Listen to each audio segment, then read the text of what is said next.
امید دی چې مینوال به په خیر سره وي.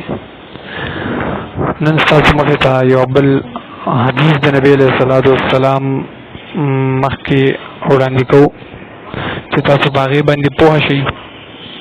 نو الله رب العالمین به زمونږ او ستاسو د دنیا او د آخرت د کامیابۍ ذریعه وګرځوي. تاسو ته معلومه ده چې زمونږ هر یو کار په دروغو باندې، که هغه دکان دی که هغه مکان دی، په هر یو څیز کې موږ دروغ وایو.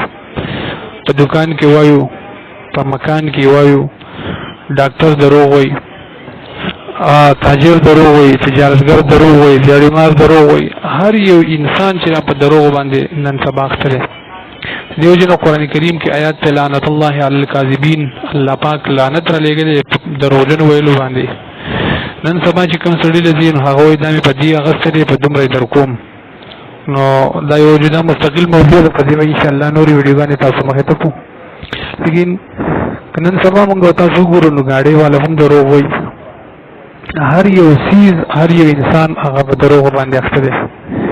نبی علیہ السلام ارشاد مبارک سے بہترین کمائی ان تاجروں کی ہے جو بات کہی تو جھوٹ نہ بولے.